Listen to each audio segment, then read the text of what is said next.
হযরতে মুসা কালিমুল্লাহ দরবারে এসে লোকটি এক কালা রশি দিয়ে নিজের কোমরে বেঁধে দিয়ে হযরতে মুসা কালিমুল্লাহর হাতে ধরাচ্ছেন।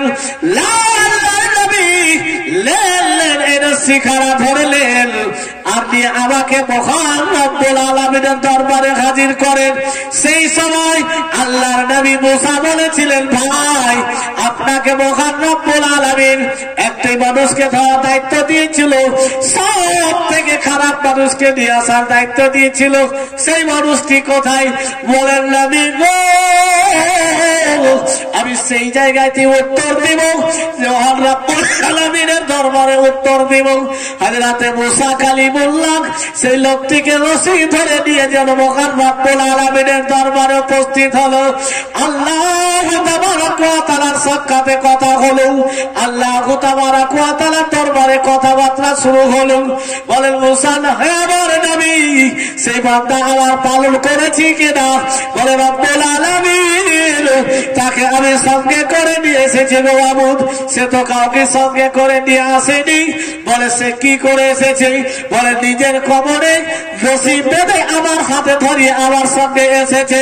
সে সময় মহান রব্বুল আলামিনকে বলছেন, রব্বুল আলামিন তুমি দায়িত্ব দিয়েছো গো আল্লাহ, আমি দায়িত্ব পালন করেছি, দায়িত্ব আমি পূর্ণভাবে পালন করেছি আল্লাহ। আমি গ্রামে গ্রামে ঘুরেছি, বাড়িতে বাড়িতে ঘুরেছি, আমার এই নজরে আমার থেকে খারাপ আমি কাউকে দেখতে পাইনি। বেরাদার দেখেন, আল্লাহর নবী তাকে ভালো নির্বাচিত করে নিয়ে গেছিলেন, সব থেকে ভালো, সব থেকে ভালো নিয়ে গেছিলেন। আর সেই লোকটি বলছেন, আল্লাহ আমি তো গ্রামে ঘুরলাম, ধারে ধারে গেলাম, কিন্তু আমি খারাপ কাউকে দেখলাম না, আমি সব থেকে খারাপ। এবার মহান রব্বুল আলামিন হযরতে মুসা কালিমুল্লাহকে জানিয়ে দিচ্ছেন, হে আমার নবী, তুমি যে সব থেকে ভালো মানুষটিকে বেছে নিয়ে এসেছিল, সত্যিকারী তুমি মানুষটিকে বেছে নিয়ে এসেছিল, সেই সব থেকে ভালো মানুষ যার নজরে অন্য মানুষ খারাপ লাগে না। তাহলে আজকে আমাদেরকে এই ঘটনা থেকে বুঝতে হবে যে আমরা কোথায় আছি, আমরা কোথায় আছি, আমরা করছিটা কি? শুধু কি নামাজ পড়ে নিলে হয়ে যাবে? শুধু কি কোরআন পড়ে নিলে হয়ে যাবে? শুধু যাকাত দিয়ে দিলে হয়ে যাবে? আমাদের এগুলোর সাথে সাথে উত্তম চরিত্র, উত্তম ব্যবহার, উত্তম কথাবার্তা চলাফেরা আমাদের দরকার। আপনি নামাজ পড়ছেন, রোজা করছেন, হজ করছেন, যাকাত দিচ্ছেন, ঠিক আছে, আপনার পারিবারিক অবস্থা ঠিক নাই, বাপের সঙ্গে সম্পর্ক নাই, ভাইয়ের সঙ্গে সম্পর্ক নাই, ভাইয়ের সঙ্গে নাই, আত্মীয় স্বজনের সঙ্গে সম্পর্ক নাই। নবীর হাদিস অনুযায়ী বলে যে সম্পর্ক টিকে রাখতে পারবে না সে জান্নাতে যেতে পাবে না, যে ওই মানুষটি জান্নাতে যেতে পাবে না যে মানুষটি নিজের মেয়েকে পর্দা করার জন্য জোর দিবে না, পর্দা করাতে পারবে না।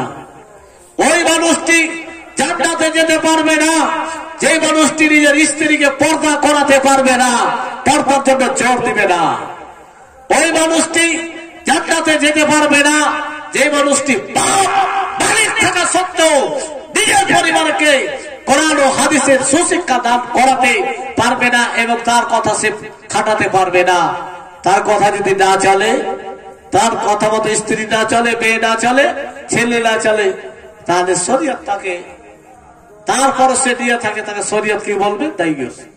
আর নবী বলেছেন, আদ-দায়ুস লা ইয়াদখুলুল জান্নাহ, যারা ভাড়ুয়া হবে, দায়ুস হবে, তারা জান্নাতে যেতে পাবে না। তাহলে তো নবীর কথা মিথ্যা হবে না। তো বলতেছিলাম কি, যে নামাজ পড়লে যে হয়ে যাবে না। আজকে দেখি আমাদের নামাজ নাই, রোজা নাই, হজ নাই, যাকাত নাই, কিছু নাই, আর মিথ্যাতে ভরা বেঈমানি করছি আমরা। বেরাদার, আমাদেরকে কিয়ামতের ভয়াবহতা থেকে আল্লাহর কাছে আশ্রয় যেতে হবে। হে রব্বুল আলামিন, তুমি যে আমার আপনার হিসাব দিবে, সবার হিসাব দিবে, হিসাবটা আমার সহজ দিতে হবে আল্লাহ, যেন আমার হিসাবটা সহজ হয়। বেরাদার ইসলাম মুআজ্জাজ সাহাবায়ে কেরাম, আল্লাহ তাবারাক ওয়া তাআলা নবী বলেছেন, নবী আবার বলেছেন, এই দুনিয়াটাই হচ্ছে আখিরাতের বাজার, আখিরাতের খেতি। এই দুনিয়াতে আপনি যা করবেন সেটাই আখিরাতে বদলা পাবেন। এই কথাটাকে খুব ভালোভাবে মাথায় রাখতে হবে, কারণ মওতের ওয়াজটাই হলো যথেষ্ট আজ, কাফা বিল মওতি ওয়াইজান, মরণের ওয়াজটাই হলো যথেষ্ট ওয়াজ। যদি আমার বক্তব্য শোনার পরে ভাবেন যে একই বক্তব্য বারবার রাখছে, আমি রাখি না, কেতাব বলছে যে মওতের কথাটাই মানুষকে যদি ভালোভাবে বুঝিয়ে দেওয়া যায়, কবরের কথা যদি ভালোভাবে ঢুকিয়ে দেওয়া যায়, কবরের ভয়, ফুলসেরাতের ভয় যদি ভালোভাবে ঢুকিয়ে দেওয়া যায়, এটাই হলো যথেষ্ট ওয়াজ। কাফা বিল মওতি ওয়াইজান, নবী বলেছেন আমার উম্মত উম্মতিরা, তোমাদের জন্য হাজার হাজার বক্তব্য দরকার নাই, মওতের স্মরণটাই হচ্ছে যথেষ্ট। তো ভাই বন্ধুগণের আমার, ভাইরা আমার, আমাকে আপনাকে এখন মনে হয় সব আছে, সব আছে, কিন্তু যখন আপনি বয়স্ক হয়ে যাবেন তখন আপনার কাছে আপনার মেয়ে ঠিকঠাক সবাই দিতে পারবে না, সে ব্যস্ত থাকবে। ডাক্তার থাকে ডিউটিতে ব্যস্ত থাকবে, মাস্টার থাকে ডিউটিতে ব্যস্ত থাকবে, মাওলানা থাকে ডিউটিতে ব্যস্ত থাকবে।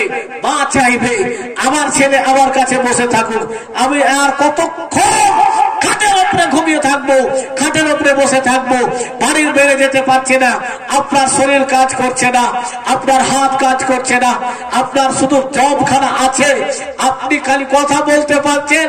আপনার ইচ্ছা হবে আমার সঙ্গীরা আমার কাছে থাকুক, আমার সঙ্গে কথা বলবে, বাইরের সময় হাসাহাসি করবে, আপনার মুখখানা ফাটবে, ঘরে আপনি বসে থাকবেন, বাজারে যাবে, জলসাতে যাবে, আপনি যেতে পারবেন না। হে বেরাদার ইসলাম, সেই সময়টা অবস্থাটা কি হবে? তখন তো ওই মতো জীবন কি আর কোনো কাজে আসবে?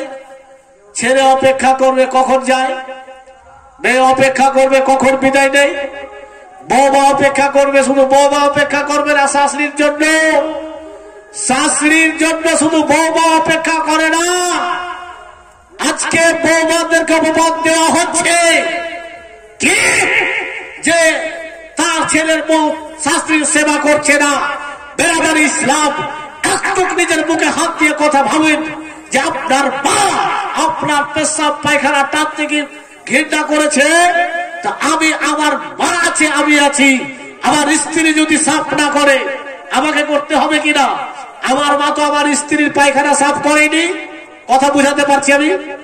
ভাইজান বন্ধুগণের আমার মা আমার পেশাব সাফ করেছে, আমার জন্য খাবার করেছে, আমার স্ত্রীর জন্য করেনি।